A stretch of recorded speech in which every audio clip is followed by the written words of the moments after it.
আমি এখন দেখাবো ফাইল ম্যানেজার থেকে ওয়েবসাইটের হোম পেজ তৈরি করবেন কিভাবে। স্টেপ 1, প্রথমে সি প্যানেলে লগ করুন। স্টেপ 2, তারপর ফাইল ম্যানেজার পেজে যান। স্টেপ 3, তারপর এই public_html ফোল্ডারের ভিতরে যান। এই ফোল্ডারেই ওয়েবসাইটের ফাইলগুলো থাকে। স্টেপ 4, এবার এই প্লাস ফাইল বাটনে ক্লিক দিয়ে ফাইলটির নাম দিন index.html।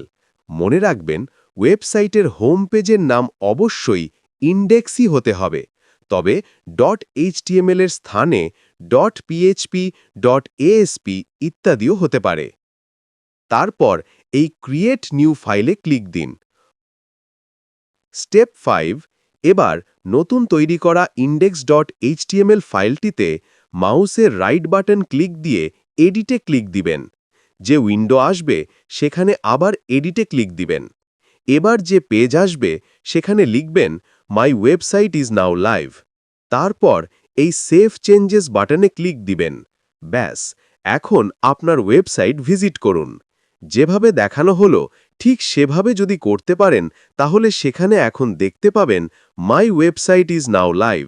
যেমন দেখুন, এটা আমার ওয়েবসাইট। চলুন দেখি এটার কি অবস্থা।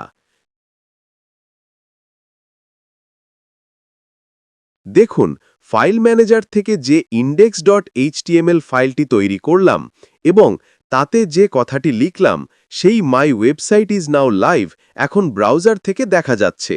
এটা পাবলিক ভিউ, অর্থাৎ এটা এখন পৃথিবীর যে কোনো স্থান থেকে দেখা যাবে।